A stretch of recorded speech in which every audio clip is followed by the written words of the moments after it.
C. Joseph Vijay எனும் நான்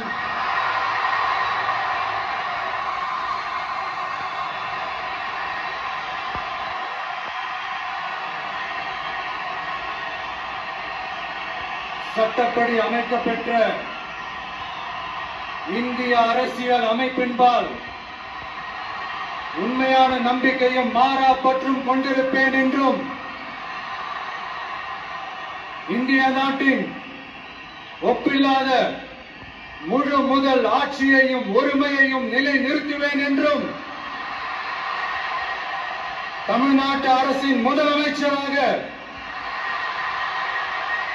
உண்மையாகவும் முழச்சான்றின்படியும் என் கடமைகளை நிறைவேற்றுவேன் என்றும் அரசியல் அமைப்பிற்கும் சட்டத்திற்கும் இணங்க அச்சமும் ஒருதலை சார்பும் இன்றி விருப்பு வெறுப்பை விலக்கி பலதரப்பட்ட மக்கள் அனைவருக்கும்